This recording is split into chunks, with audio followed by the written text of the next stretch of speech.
राहुल गांधी विदेश में, राहुल गांधी फिर कार्यक्रमों में बोल रहे हैं और वो जितना बोल रहे हैं उतने सवाल खड़े हो रहे हैं कि राहुल गांधी क्यों विदेश में जाकर भारत की छवि को खराब करने का बार बार प्रयास करते हैं।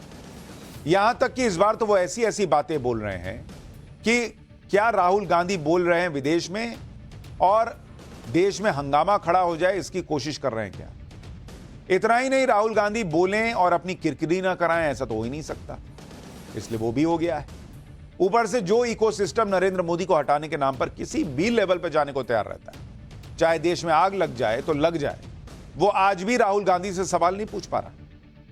भाई राहुल गांधी जब जब विदेश जाते हैं तब तब उनकी बातों पर बड़ा बवाल खड़ा होता है।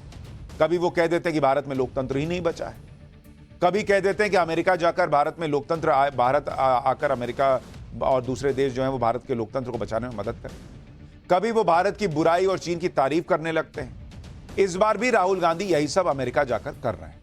लेकिन ये लोग इस बात को समझकर भी क्या अनजान हो जाते हैं कि विदेशी ताकतें तो इसी ताक में हैं कि कैसे भारत की जो मजबूत इमेज नरेंद्र मोदी ने बनाई है वो इमेज खराब की जाए, कैसे भारत को कमजोर किया जाए और नरेंद्र मोदी को कमजोर किया जाए।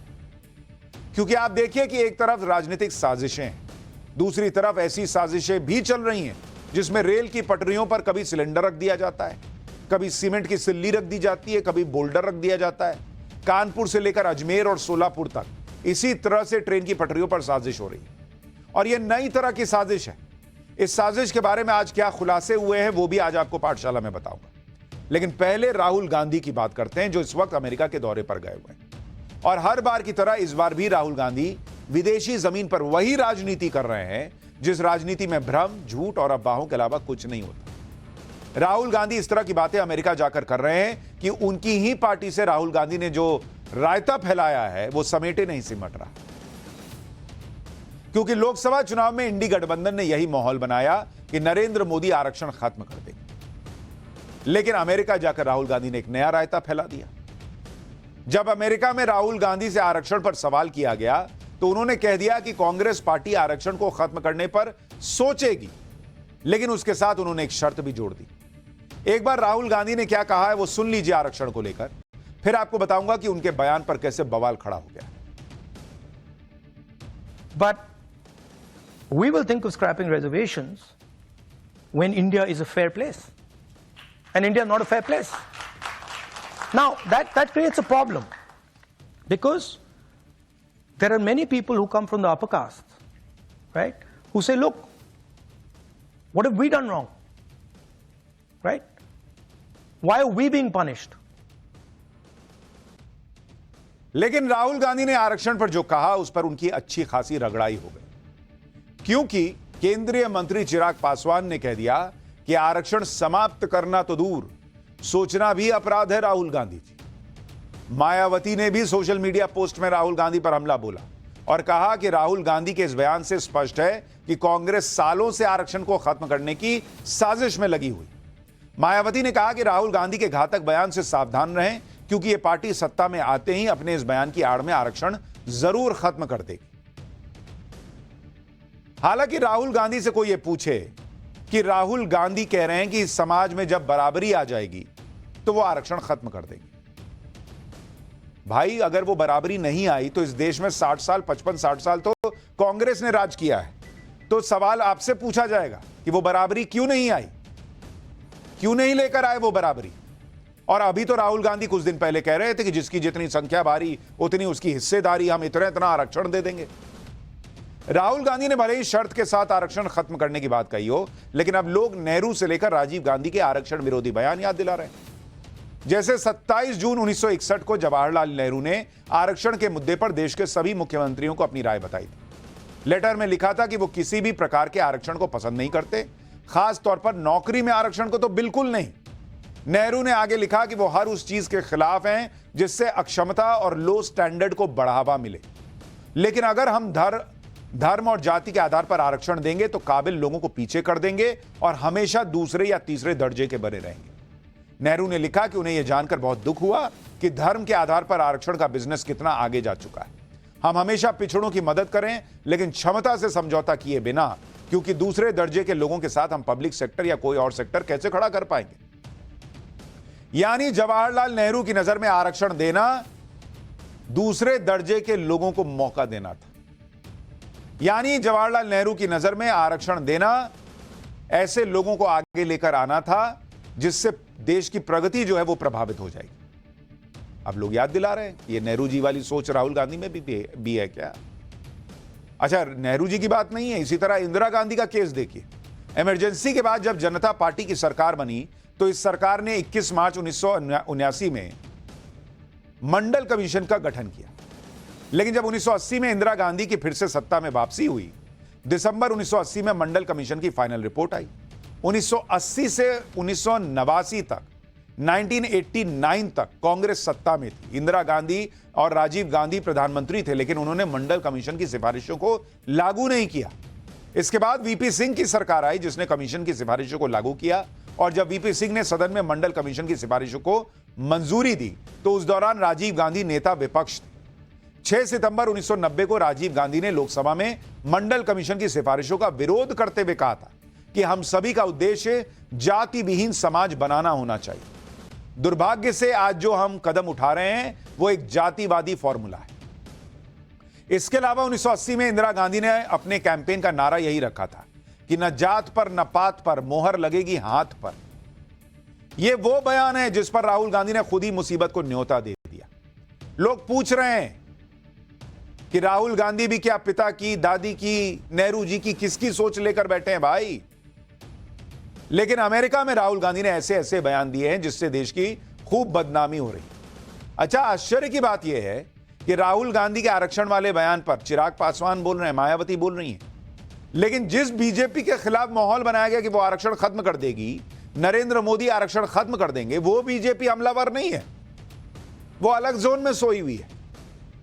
अच्छा, राहुल गांधी ने यह कहकर देश को बदनाम भी किया कि भारत में तो लोगों को अपने धर्म के पालन की आजादी नहीं है। उन्होंने दावा किया कि भारत में सिखों को पगड़ी पहनने और कड़ा पहनने तक के लिए संघर्ष करना पड़ रहा है। राहुल गांधी यह कहकर पूरे देश को सिस्टम पर सवाल खड़े कर रहे हैं, उठा दिए उन्होंने। भारत में जो चुनाव हुए हैं वो निष्पक्ष नहीं थे। राहुल गांधी ने यह कहकर देश को बदनाम किया कि यहां तो 90% आबादी को उसका हक नहीं मिल रहा। राहुल गांधी यह कहकर देश के उद्योगपतियों को बदनाम करते रहे कि भारत को सिर्फ 2 उद्योगपति चला रहे हैं। नरेंद्र मोदी को टारगेट करने के चक्कर में राहुल गांधी चीन की तारीफ कर देते हैं और कहते हैं कि चीन में रोजगार की कोई समस्या ही नहीं। राहुल गांधी के इन बयानों को कांग्रेस या उनके समर्थक यह कहकर डिफेंड करते हैं कि राहुल गांधी तो मोदी सरकार की आलोचना कर, नरेंद्र मोदी की आलोचना करना देश को बदनाम करना नहीं होता। लेकिन राहुल गांधी और उनके लोग ये नहीं समझते कि आलोचना करना या बदनाम करने में फर्क होता है। और राहुल गांधी साफ साफ झूठ बोलकर देश को बदनाम कर रहे हैं। उन्हें शायद यह गलतफहमी है कि वो नरेंद्र मोदी को टारगेट कर रहे हैं, लेकिन ऐसा करने के चक्कर में वो देश की छवि को डैमेज कर रहे हैं। जैसे राहुल गांधी ने अमेरिका में बैठे बैठे यह दावा कर दिया कि भारत में तो सिखों को धार्मिक आजादी के लिए संघर्ष करना पड़ रहा है, पगड़ी पहनने, गुरुद्वारे जाने के लिए संघर्ष करना पड़ रहा है। भाई वो कह रहे हैं कि मैं चाहता हूं कि ऐसा हो कि भाई वो पहन सके, कड़ा पहन सके, पगड़ी पहन सके। इसका मतलब क्या अभी नहीं पहन पा रहा? सुनिए राहुल गांधी ने क्या कहा है, फिर आपको बताऊंगा कि राहुल गांधी को कैसे इस बयान पर देश के सिखों ने करारा जवाब दिया। What is your name? Brother, yeah, with the turban. What is your name? Balinder Singh. Balinder Singh. The fight is about whether he, as a Sikh, is going to be allowed to wear his turban in India. Or he, as a Sikh, is going to be allowed to wear a kada in India. Or he, as a Sikh, is going to be able to go to a Gurdwara. That's what the fight is about. And not just for him, for all religions. अब राहुल गांधी भारत में विपक्ष के नेता हैं। वो विदेशी धरती पर जो बोलते हैं लोग उसे सच मान लेते हैं। इसलिए राहुल गांधी को बहुत सोच समझकर बयान देने चाहिए, क्योंकि उनको सुनकर तो ऐसा लग रहा है कि वो लड़ाई लड़ रहे हैं कि भाई सिख जो है वो पगड़ी पहन पाएगा या नहीं, कड़ा पहन पाएगा या नहीं। और सुनकर ऐसा लग रहा है कि भाई लग रहा है ये सब नहीं कर पा रहा सिख। अगर राहुल गांधी अमेरिका में बैठे बैठे ये कह दें कि भारत में तो सिखों को पगड़ी पहनने और गुरुद्वारे जाने तक की लड़ाई लड़नी पड़ रही है, तो अमेरिका में बैठे लोग क्या सोचेंगे? सोच लेंगे कि भाई यही हो रहा होगा। वो भारत को ऐसे देश के रूप में देखेंगे जहां लोगों के पास धार्मिक आजादी तक नहीं है, जबकि सच इसके उलट है। राहुल गांधी विदेश में बैठकर यह माहौल बना रहे हैं कि भारत में सिखों को कोई धार्मिक आजादी नहीं मिली। शायद राहुल गांधी को यह पता नहीं कि राहुल गांधी, या यह तो पता नहीं या बताना नहीं चाहते कि इस देश में सिखों को कृपाण लेकर फ्लाइट में भी यात्रा करने की आजादी। सिख पगड़ी पहनकर, कड़ा पहनकर, कृपाण लेकर कहीं भी जा सकते हैं, कोई रोक टोक नहीं है, जबकि सिखों को छोड़कर किसी भी और धर्म के व्यक्ति को कृपाण जैसा कोई धार्मिक चिन्ह अपने साथ फ्लाइट में ले जाने की इजाजत नहीं है। सिख अगर टू व्हीलर चलाते हुए भी पगड़ी धारण करना चाहते हैं तो कर सकते हैं, इसके लिए उन्हें हेलमेट पहनने से छूट दी गई है। इस तरह की छूट किसी और धर्म के व्यक्ति को नहीं है, और यह सब इसलिए क्योंकि पगड़ी पहनना सिख धर्म का एक बेहद जरूरी रिवाज है, और इसी वजह से उनकी धार्मिक मान्यता को देखते हुए यह छूट दी गई है। अब यह बात राहुल गांधी को नहीं पता है, लेकिन वहां वो माहौल ऐसा बना रहे हैं कि कड़ा पहनने मिले, गुरुद्वारा जाने मिले, इसकी लड़ाई लड़ रहे हैं। ये सब बातें राहुल गांधी जानते हैं, लेकिन अपनी राजनीति चमकाने के चक्कर में अमेरिका जाकर सोचिए क्या कर रहे हैं। पहले राहुल गांधी विदेश जाते थे तो मुसलमानों के बारे में बोलते थे कि भारत में मुस्लिम प्रताड़ित। अब वो मुस्लिमों का नाम नहीं लेते, अब वो सिखों का नाम ले रहे हैं। ऐसा इसलिए क्योंकि हरियाणा में चुनाव है, किसान आंदोलन फिर से शुरू होने की बातें हो रही हैं, तो राहुल गांधी को लगता होगा कि सिखों को लेकर सरकार के खिलाफ बोलेंगे तो माहौल बनेगा। लेकिन यह तो सीधे सीधे झूठ की राजनीति हो, क्योंकि कोई नहीं कह सकता कि सिख प्रताड़ित है। खुद सिख समुदाय राहुल गांधी को जवाब दे रहा है, क्योंकि सच तो यह है कि सिख समुदाय का खुद पीएम कितना सम्मान करते रहे हैं, वक्त वक्त पर वो सिख संगठनों से मिलते रहे हैं, गुरुद्वारे जाते रहे हैं, ये सब ने देखा है। पीएम मोदी ने अपनी कैबिनेट में भी 2 सिखों को जगह दी है, केंद्रीय मंत्री हरदीप पुरी और रवनीत सिंह बिट्टू। पिछले 10 साल में सिख समुदाय के लिए मोदी सरकार ने क्या क्या कदम उठाए हैं आपको याद दिलाता हूं। पाकिस्तान से दुश्मनी होने के बावजूद करतारपुर कॉरिडोर खुलवाया गया। अफगानिस्तान में फंसे सिखों की पूरी हिफाजत के साथ देश लेकर आए। अफगानिस्तान से पवित्र गुरु ग्रंथ साहिब के 3 स्वरूपों को सुरक्षित लाया गया। गुरु गोविंद सिंह के छोटे साहिबजादों की शहादत को याद करने के लिए 26 दिसंबर को वीर बाल दिवस के रूप में घोषित किया। सिख धर्म हो या अन्य धर्म, पीएम मोदी ने हमेशा ही सब धर्मों के प्रति आदर और सम्मान जताया। इसलिए राहुल गांधी के बयान पर बीजेपी भड़की हुई। केंद्रीय मंत्री हरदीप पुरी ने राहुल गांधी को करारा जवाब दिया। सुनिए एक बार, फिर राहुल गांधी को वो इतिहास याद दिलाऊंगा जिसे वो शायद भूल गए। जितनी सेफ्टी सिक्योरिटी सिख्स को अपना रिलीजन प्रैक्टिस करने के लिए इंडिया में है, मैं समझता हूं कम जगह में होगी। मैं नहीं समझता कि उनको समझ नहीं है, पर वो बाहर जाके गलत और डेंजरस नैरेटिव करते हैं। It's a very very very regrettable thing. जो राहुल गांधी आज विदेश में जाकर सिख समुदाय को लेकर झूठी बातें कह रहे हैं, इस तरह की झूठ फैलाने वालों को अपनी पार्टी का उस इतिहास को नहीं भूलना चाहिए, जिस इतिहास में उनकी पार्टी के हाथ खून से रंगे। 1984 के दंगों में सिखों का कैसे कत्लेआम हुआ, इसकी कहानी राहुल गांधी को जाननी चाहिए। 1984 में राहुल गांधी की दादी इंदिरा गांधी की हत्या के बाद देश भर में सिखों के खिलाफ दंगे हुए थे, जिसमें 3000 सिखों की हत्या हुई।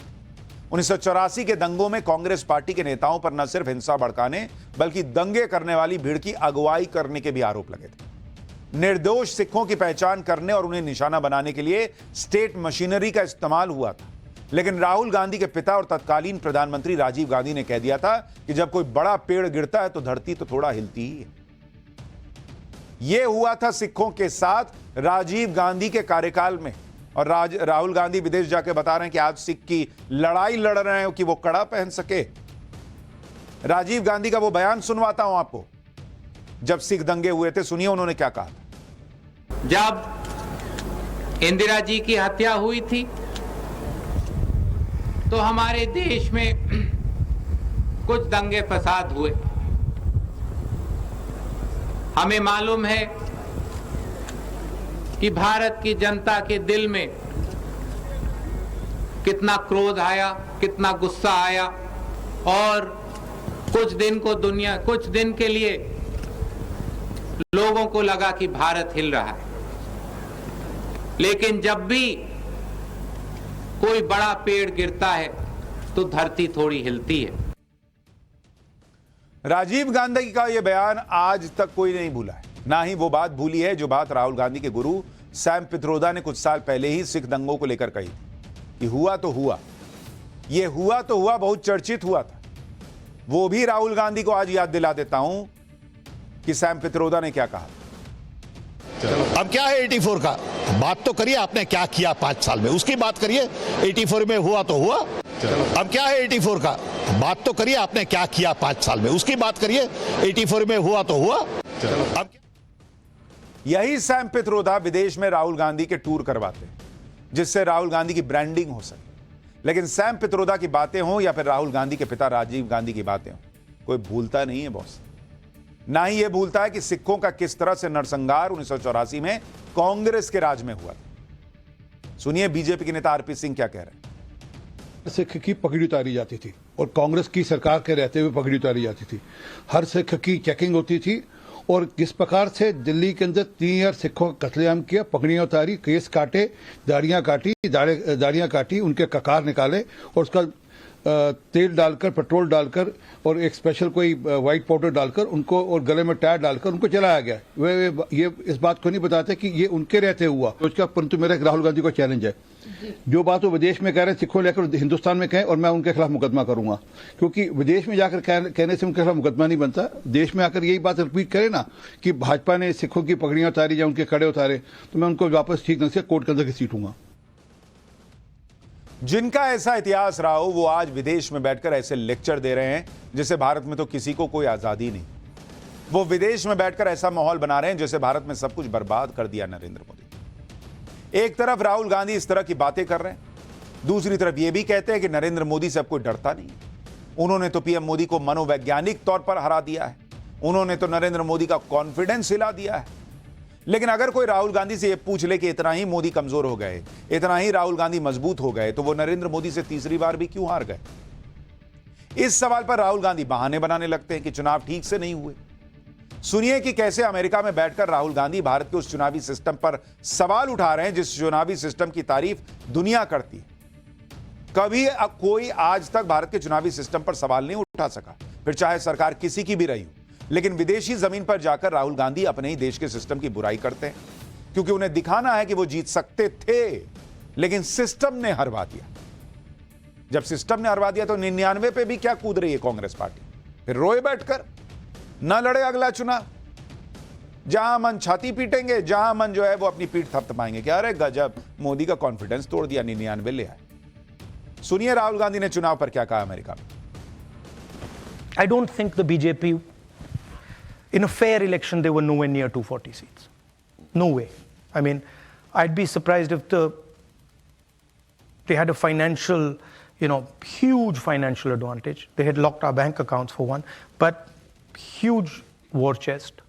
The election commission was doing what they wanted. I mean, the entire campaign was structured so Mr. Modi could, do his thing across the country. So I don't view it as a free election at all. I view it as a rather controlled election. एक तरफ तो राहुल गांधी कहते हैं कि सरकार नरेंद्र मोदी की है, लेकिन सिस्टम उनका है। अगर सिस्टम उनका है तो फिर क्यों राहुल गांधी सिस्टम की शिकायत कर रहे हैं कि सिस्टम की वजह से हार गए? ये तो अपनी कमियों को छुपाने वाली बात है, ये सच्चाई को न देखने वाली बात है, क्योंकि सच्चाई ये है कि ये लोग तीसरी बार भी नरेंद्र मोदी से हारे। सच ये है कि ये लोग भले ही चुनाव पर सवाल उठाएं, लेकिन इसी सिस्टम से जीतकर वो राज्यों में सरकारें बनाते हैं। अभी हरियाणा में चुनाव हो रहे हैं, जम्मू कश्मीर में चुनाव हो रहा है, तो इसी सिस्टम से चुनाव हो रहा है ना बॉस। और सब इस चुनाव में जुटे हैं, लेकिन चुनाव के बाद अगर जीत गए तो राहुल गांधी हीरो हो जाएंगे, अगर हार गए तो ईवीएम को विलन बनाएंगे, दुनिया भर में जाके कहेंगे कि फेयर इलेक्शन नहीं हुआ। इसलिए मैं कहता हूं कि ये नरेंद्र मोदी की बुराई नहीं, ये देश का अपमान करते हैं। विदेश में जाकर देश की छवि बिगाड़ते हैं कि हमारे यहां तो ढंग से चुनाव भी नहीं हो रहा, हमारे यहां तो आजादी नहीं है। लेकिन जहां तक राहुल गांधी की बात है तो कई बार राहुल गांधी की बातें समझ से बाहर हो जाती।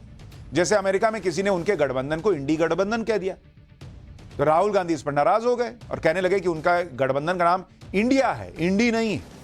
इस पर सवाल पूछने वाले ने राहुल गांधी को यह कहकर फंसा दिया कि इंडिया में जो लास्ट वाला ए है उसका मतलब क्या है? अलायंस ही ना है। तो फिर ये इंडिया अलायंस कैसे हुआ? इंडिया में लास्ट में ए अलायंस है, तो अलायंस ऑलरेडी लगा हुआ, फिर अलायंस लगेगा, इंडिया अलायंस कि इंडिया अलायंस होगा। तो राहुल गांधी फंस गए। सुनिए वहां, देखिए वहां क्या हुआ। जो इंटरव्यू ले रहा है वो भी हंस गया, हंसने लगा राहुल गांधी की बात सुन। It's not India alliance. That's a BJP framing. It's India Alliance. What's the last word stand for? What does the A stand Alliance. for at the end? So wouldn't it be redundant to say India No, Alliance? it's not. Because it's not. Because the whole idea of the alliance was to put across to the people of India that India is being attacked. And it was very successful. And generally the BJP people say India Alliance, but everyone else in India says India Alliance. Rahul Gandhi विदेश जाकर अपना भी मजाक उड़वाते हैं, देश की बदनामी करवाते हैं, सो अलग। लेकिन राहुल गांधी को कोई टोकता नहीं, क्योंकि वो इकोसिस्टम के उस एजेंडे को आगे बढ़ाते हैं जिस एजेंडे के टारगेट पर नरेंद्र मोदी। ऐसा ही एक एजेंडा वो विदेशी ताकतें नरेंद्र मोदी के खिलाफ चलाती हैं, जिन्हें भारत की स्टेबिलिटी आंखों में खटक रही। ऐसी विदेशी ताकतें चाहती हैं कि भारत में कुछ ना कुछ ऐसा हो जाए जिससे भारत को बड़ा नुकसान। ऐसी ही एक साजिश आजकल ट्रेन की पटरियों के साथ की जा रही है। रेलवे ट्रैक को निशाना बनाया जा रहा है। कल हमने आपको बताया था कि कानपुर में रेलवे ट्रैक पर गैस सिलेंडर रखकर ट्रेन डीरेल करने की साजिश हुई। आज अजमेर से यह बड़ा खुलासा हुआ कि वहां पर ट्रेन की पटरियों पर 2 जगह पर 70 किलो के सीमेंट के ब्लॉक रख दिए गए थे। 1 ही किलोमीटर के दायरे में 2 अलग-अलग जगहों पर सीमेंट के बड़े-बड़े ब्लॉक रखे हुए थे। ये देखिए, गनीमत यह रही कि सीमेंट के इन ब्लॉक से अहमदाबाद जा रही एक मालगाड़ी टकराई, कोई पैसेंजर ट्रेन टकराई होती तो न जाने क्या क्या होता। क्योंकि इतने बड़े ब्लॉक्स को रखने का मकसद तो सीधा यही था कि ट्रेन पलट जाए और लोगों की मौत। इस साजिश की भी जांच की जा रही है, क्योंकि राजस्थान में ट्रेन को पटरी से उतारने की 17 दिन में यह तीसरी घटना है और देश में 3 महीने में 9वीं घटना। इससे पहले 28 अगस्त को राजस्थान में ही 12 में मालगाड़ी के ट्रैक पर बाइक का स्क्रैप फेंका हुआ था। इससे पहले 23 अगस्त को पाली में अहमदाबाद जोधपुर वंदे भारत ट्रैक पर रखे सीमेंट के ब्लॉक से टकरा गई थी। अब अजमेर से ऐसी घटना सामने आई तो चिंता बढ़ गई है भाई। ये कौन लोग हैं जो कभी ट्रैक पर सिलेंडर रख रहे हैं, कभी सीमेंट के ब्लॉक रख दे रहे हैं। आपको जानकर आपको अजमेर के रेलवे ट्रैक से हमारे सहयोगी की एक रिपोर्ट दिखाता हूं, फिर आपको बताऊंगा कैसे ये घटनाएं बढ़ती चली गई हैं। आपको जानकर हैरानी हो। फिर मैं आपको दिखाने की कोशिश करता हूँ। आप देख सकते हैं ब्लॉक जो है कितनी बड़ी साइज है, सीमेंट कंक्रीट का बना हुआ ब्लॉक है। ट्रेन से टकराती है और आगे निकल जाती है। गनीमत रही कि कोई हादसा नहीं हुआ। यहाँ देखिए, ये इसको हिला भी नहीं सकते, इतना भारी ये है यहाँ पर। और जो अधिकारी उनसे मैं बात करने की कोशिश करता हूँ। सर, ये किस तरीके का ब्लॉकेज मिला है और क्या ट्रैक पर मिला था? ये सैटरडे और संडे और मंडे की इवनिंग नाइट को ये 2 इंसिडेंट हुए हैं। एक अप ट्रेन और एक डाउन ट्रेन थी, दोनों में एक 10:30 के लगभग और एक 12 बजे के लगभग ये 2 घटनाएं हुई। जिसमें तो किसी ने जानबूझ के ही इनको गिराया है। इसके एक ही ट्रैक पर 2 अलग-अलग ट्रैक जा रहे हैं, एक इस तरफ दोनों पर किया गया, दोनों अलग-अलग ट्रैक के ऊपर गिराया गया है। इससे के ऊपर पहले उस अप ये वो वाला हमारा ये अप ट्रैक है जिसके ऊपर हुआ था, और दूसरा ये डाउन ट्रैक है इसके ऊपर रखा है। तो दोनों ट्रेनों से ये हिट किया है। इसी तरह का पैटर्न देश के अलग अलग हिस्सों में दिख रहा है। महाराष्ट्र के सोलापुर में भी मालगाड़ी को पलटाने की साजिश रची गई। यहां एक स्टेशन से करीब 1 किलोमीटर दूर रेलवे ट्रैक पर सीमेंट का एक बड़ा पत्थर रखा हुआ मिला। अब आप देखिए, अब ये इतना बड़ा पत्थर कोई एक आदमी तो उठा के लाया नहीं होगा। ये पत्थर एक सिग्नल पॉइंट के पास रखा हुआ था, जिसे देखकर यही लग रहा है कि ट्रेन को पलटा देने की साजिश का हिस्सा है। यह हादसा लोको पायलट की सावधानी से टल गया। घटना को लेकर रेलवे के सीनियर सेक्शन इंजीनियर ने थाने में शिकायत भी दर्ज कराई। कल ही हमने आपको कानपुर में कालिंदी एक्सप्रेस को नुकसान पहुंचाने की साजिश के बारे में बताया था।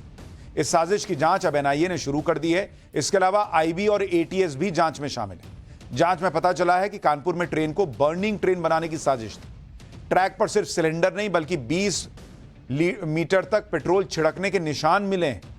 ट्रैक के बीच सिलेंडर रखा था, ट्रैक से सटाकर रखी कांच की बोतल में पेट्रोल था, उसमें एक बत्ती लगी हुई थी, एक झोले में ट्रैक किनारे बारूद रखा था। साजिश ये थी कि जब 100 किलोमीटर की रफ्तार से ट्रेन सिलेंडर से टकराएगी, सिलेंडर और पेट्रोल बम फटेगा, इसके पास में रखे बारूद की वजह से जोरदार धमाका होगा। सिलेंडर से लगातार गैस रिसने की वजह से आग ज्यादा से ज्यादा बोगियों तक पहुंचेगी। लेकिन यह साजिश इसलिए फेल हो गई क्योंकि इमरजेंसी ब्रेक लग गई और सिलेंडर में विस्फोट नहीं हो पाया। सूत्रों के मुताबिक जांच एजेंसियों को शक है कि कानपुर की घटना के पीछे आईएसआईएस का खुरासान मॉड्यूल हो सकता है। आईएसआईएस खुरासान से जुड़े लोग सेल्फ रेडिकलाइज लोग होते हैं जिनकी ट्रेनिंग सोशल मीडिया के जरिए होती है। कानपुर में रेलवे ट्रैक पर जिस तरह का सामान मिला है उससे शक है कि आरोपी सेल्फ रेडिकलाइज हो सकते हैं। आईएसआईएस कमांडर फरतुल्ला घोरी पाकिस्तान में बैठकर आतंकी ऑनलाइन क्लास देता है। फरतुल्ला घोरी ने ही हाल में अपने ऑडियो क्लिप के जरिए भारत में ट्रेन पलटने का आदेश भी दिया था। यानी ऐसी घटनाएं जो हैं वो बढ़ रही हैं और इस पूरे मामले में चिंता का विषय बनी। एक साजिश भारत में बैठे कट्टरपंथियों के जरिए हो रही है, दूसरी साजिश बांग्लादेश में बैठे कट्टरपंथी कर रहे हैं। पाठशाला में अगली क्लास, भारत से बंगाल को काट देने वाला बांग्लादेश के आतंकियों का प्लान क्या है? हिंसा संभल नहीं रही, बांग्लादेश भारत को हिल्सा मछली रोक के तीर मार लेगा क्या? अब जरा यह खबर देखिए।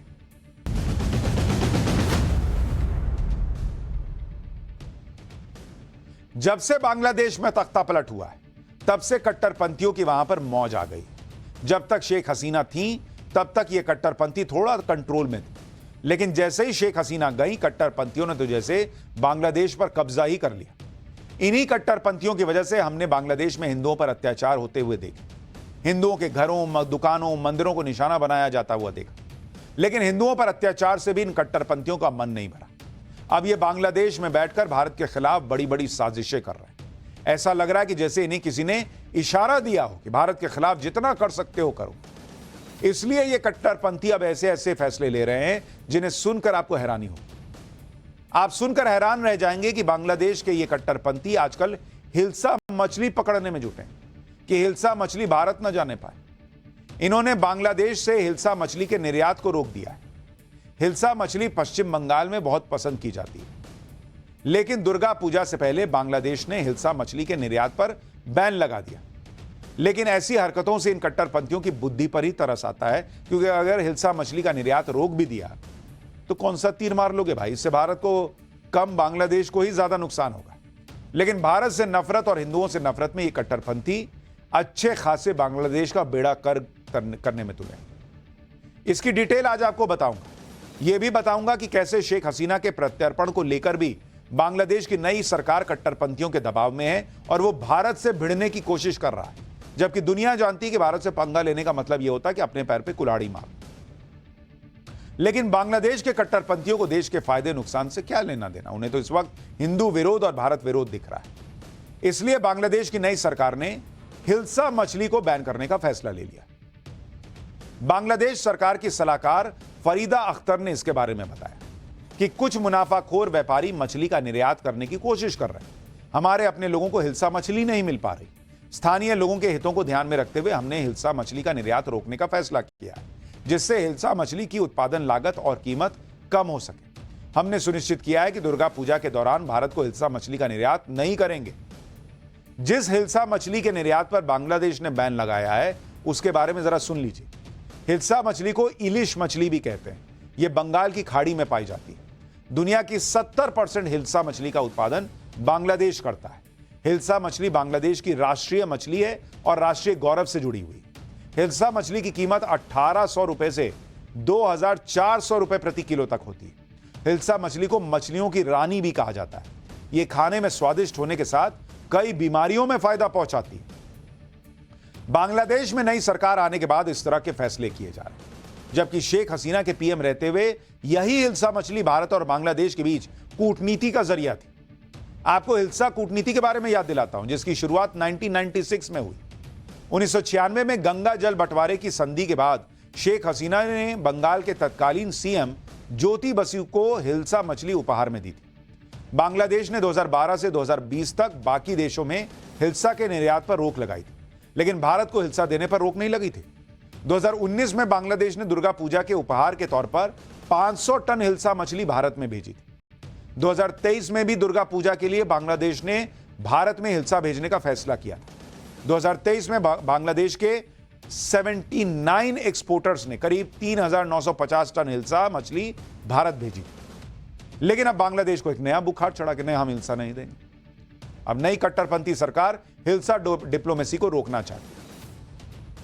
इनको लग रहा है कि भाई बंगाल में हिल्सा मछली ज्यादा खाई जाती है, अभी दुर्गा पूजा आने वाली है, वहां डिमांड होगी, नहीं भेजेंगे, कोई बहुत बड़ा तीर मार ले। बांग्लादेश ने हिल्सा के निर्यात पर बैन लगाया, लेकिन भारत में अभी भी आराम से हिल्सा मिल रही है। व्यापारियों के मुताबिक बांग्लादेश की हिल्सा मछली अब म्यांमार के रास्ते भारत आ रही। हालांकि इससे हिल्सा मछली की कीमत थोड़ी बढ़ गई, लेकिन दुर्गा पूजा के दौरान लोग महंगी कीमत पर भी इसे खरीदते हैं। यानी बांग्लादेश की सरकार भले ही बैन लगाए, लेकिन हिल्सा मछली तो भारत आ रही है। तुम क्या ही कर लिए?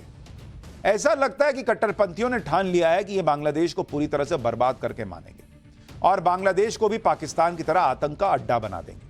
क्योंकि आप देखिए कि जब से बांग्लादेश में नई सरकार आई है, तब से वहां पर एक के बाद एक आतंकवादियों को जेल से निकाला जा रहा है। और ये छोटे मोटे आतंकी नहीं, खूंखार आतंकवादी। उसी में एक आतंकी है जशीमुद्दीन रहमानी, ये जिसकी तस्वीर देख रहे हैं, जिसे शेख हसीना की सरकार के दौरान जेल में कैद किया गया। वो अब बाहर आ गया और जशीमुद्दीन रहमानी आतंकी संगठन अंसारुल्लाह बांग्ला टीम का सदस्य है। अल-कायदा का समर्थन करता है। जेल से बाहर आते ही जशीमुद्दीन रहमानी ने भारत को धमकी भी दे दी।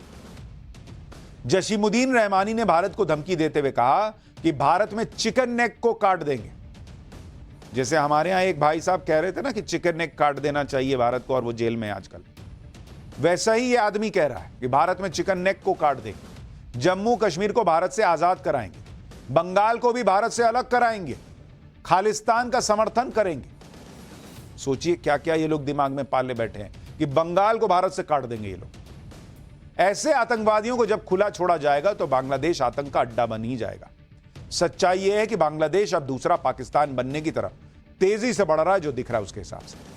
वहां पाकिस्तान का समर्थन करने वाले कट्टरपंथी संगठन जमाते इस्लाम के समर्थन से बांग्लादेश की अंतरिम सरकार चल रही है और ये कट्टरपंथी अब बांग्लादेश के इतिहास को ही बदलने की कोशिश कर रहे हैं। बांग्लादेश में संविधान बदलने के लिए कमेटी बना दी गई है। आजादी के प्रतीक मिटाने की तैयारियां चल रही हैं। शेख मुजीबुर रहमान की प्रतिमा गिरा ही दी गई। अब राष्ट्रगान अमार सोनार बांग्ला को बदलने की मांग हो रही है, जिसे रविंद्रनाथ टैगोर ने लिखा था। बांग्लादेश के कट्टरपंथी अगर सोच रहे हैं कि धमकी देकर भारत को डरा देंगे, तो पहले मालदीव का हाल देख लेना चाहिए। मालदीव ने भी भारत को आंखें दिखाने की कोशिश की थी कुछ दिन पहले, लेकिन पीएम मोदी की एक तस्वीर से पूरा मालदीव घुटनों पर आ गया।